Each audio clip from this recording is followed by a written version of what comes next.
Here is the Brazil president, Ednaldo Rodrigues, on Carlo Ancelotti coming in. Just a reminder of what he said. Bringing Carlo Ancelotti to lead Brazil is more than a strategic move. It's a statement to the world that we are determined to regain the top spot on the podium. He is the greatest coach in history, and now he is in charge of the greatest national team on the planet. Together, we will write glorious new chapters for Brazilian soccer. Well, we must welcome in our Brazilian correspondent, Gustavo Hoffman, because it looks as though everything's okay again, Gustavo. Usually we bring you on when things are looking really bad. Now you're getting the best coach in the world. Brazil are going to win the World Cup, aren't they? Hello, Kay. Hello, everybody. Almost 2 years coming here to ESPN FC, talking about Carlo Ancelotti. He's gone, he's back, he's gone, he's back, and now he will be finally in Brazil. He's still here in Madrid, working with Real Madrid. I was at the press conference today in Valdebebas. He got a little bit angry with so many questions about it. There was a lack of harmony between him and CBF about the timing of the announcement. But, well, he's going to be the manager of Brazil. For me, he's the best option. He's one of the best managers in the world, one of the best managers in the history, in my opinion. Brazil needs a manager like him. Brazil needs someone with his size in football. You know, I'm sure that, as I said, it's the best option for the Brazilian national team now. Are the Brazilian fans happy and okay with Carlo Ancelotti coming in, Gustavo?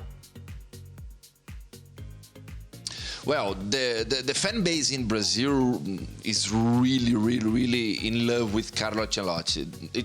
It's hard to say that normally many people, some people will like, some people will not like the option from CBF, but now everybody loves the option that CBF decided to take with Carlo Ancelotti. And for the players, I know, for example, by sources, Vinicius Jr. is very happy with the decision to bring in Carlo Ancelotti, because it was with Carlo Ancelotti that Vinicius became the best player in the world, that he won the best from FIFA.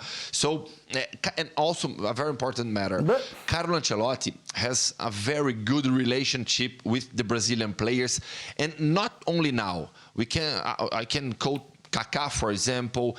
One of the best friends of Carlo Ancelotti is Paulo Roberto Falcão, who has already been manager of Brazil, ex-Brazilian football player also. So he has a very good relationship with Brazil, with the football of Brazil. Frank, what was that noise? Did you just fall off your chair or something? Yes. When I heard that Vinicius Jr. was the best player in the world, you know, I almost fell off, so I tried to adjust. No, it's just a joke, because, I mean, with the season that he had with his national team and also with Real Madrid, I mean, this player needs to adjust, and he had Carlo Ancelotti next to him, and he didn't do the job. So, you know, everybody would have to work hard. I mean, you know that I'm against, you know, a foreign coach in a foreign country taking charge. I'm not that enthusiastic about that. But I know that Carlo Ancelotti can do the job, and because we need the best Brazil to cope with other teams, because without Brazil, a World Cup is not, without good Brazil, a World Cup is not a real World Cup. So I want to wish Ancelotti the best, and for the Brazilian fan the best. But some players like Vinicius Jr., for example, will have to work harder. And giving that example wasn't, I'm sorry, the best example of somebody being successful under Carlo Ancelotti. Vinny's really done so well under Carlo Ancelotti, though, hasn't he? Vinny's really come to the stage under Carlo Ancelotti. Maybe not this season, it's not been their season. No, it's not been a good season. But I thought Carlo Ancelotti certainly got the best out of Vinicius Jr. If you just look at not this season that's just about to end, but last season and the successes, and how Vinicius Jr. matured in that position at Real Madrid.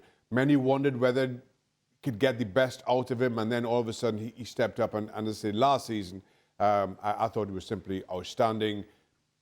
I know he didn't win the Ballon d'Or, but it really was a coin toss as to whether he would or wouldn't.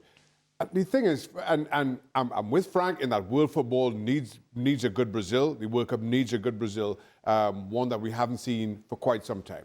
If you look at a prospective Brazil 11, it's got the makings of a very good team. And I say this totally aware that Brazil just, Gustavo wouldn't like me reminding him, just got convincingly beaten by Argentina.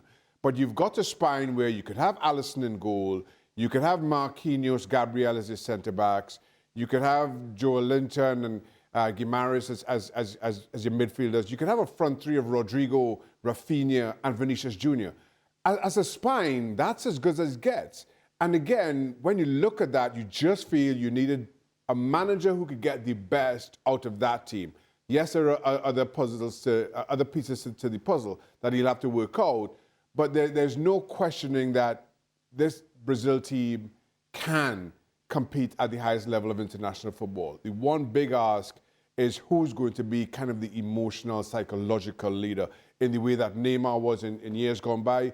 Who steps up to fill that role? Rafinha has done it for Barcelona. Vinicius has done it for Real Madrid. Who does it for Brazil? He will be using Rodrygo a lot more for Brazil, right, Gustavo, than he has been for Real Madrid lately. Yeah, well, I think that the biggest challenge for Carlo Ancelotti now is to make the Brazilian squad a very good team, because individually, as Shaka was saying, we have so many good talents. With Rodrygo, let's see what happens with Rodrygo, because he's mad about his situation in Real Madrid. He wants to play in the position where he thinks that he plays at his best, and it is in the left flank where Vinicius plays. So we have to understand what is going to happen to Rodrygo in the Brazilian national team and also in Real Madrid. He wants to see how it's going to be with Xabi Alonso. He wants to see how it's going to be in the national team, because Rodrygo now is living a very bad mood in Real Madrid. And today, for example, he left the training earlier with some muscle injury. He's out of the match tomorrow. So Rodrygo now is living really a bad moment now. What's going to happen with him in his club career, Gustavo? Because obviously you mentioned that's happened today. He's not happy with his current situation at Real Madrid, but there's a new coach coming in. But there's a lot of interest in this player from Premier League clubs too. It depends, Kay, on how Xabi Alonso will work with this situation, because Rodrygo doesn't want to leave Real Madrid, but he wants to play in his position. And that's a problem, because in his position, Vinicius is ahead of him in Real Madrid and in the national team. It's interesting. I will, as Gustavo was saying, I think is wise from him to wait to a new coach gets in, because what you will get with Alonso, he will try to give everybody a fresh start. Of course, there will be players who have more credit. It's not the first thing you do to put Vini on the bench if Alonso comes in. But you will also find a coach now in Alonso that will come in with an idea how we want to play, and he will start there. And then the consequence will be the type of players that he has available for his system. Yes, maybe Ancelotti has done that as well, but I think you will see it even more clearer with a younger coach that wants to get his idea out. And mind you, it's a good timing to take over Real Madrid, the status they have now, right now as a club. So I would have stayed on, and the transfer window lasts a bit, and then he can go to Swindon Town and take it back to the Premier League. Frank, you put your hand up. Okay, yeah, because I mean, we saw the system that Xabi Alonso wants to put down, and it's only two at front. And we already talked about the problem that we have with some players on the right side, with Valverde, Trent Alexander-Arnold, maybe Frimpong, I don't know. But I think there is no room for Rodrygo in the first 11. And we already said that last season. And that guy has to be aware of that even with Xabi Alonso, I don't see, because of the credit that Ian was mentioning, that he will have a chance to be in the first 11, unless one of those two players, Mbappe or Vinicius Jr., will be injured. That's so sad, because the guy is so talented, but he plays for a club where, credit, statistics comes first. And it's going to be hard. And imagine you say, you're Xabi Alonso, you start and you say, okay, I'll put Rodrygo and Vinicius Jr. and I put Mbappe on the bench. you already have one problem. You already have a problem. And do the same with Vinicius Jr., you will have a problem. And you know that with Rodrygo, you won't have a problem because everybody will agree with you. That's the concern that I have. And for me, I would be in Rodrygo's shoes. I say, bye-bye. I want to play football. I have tons of clubs who love to see me play in the first 11. Okay. We'll end that one there then.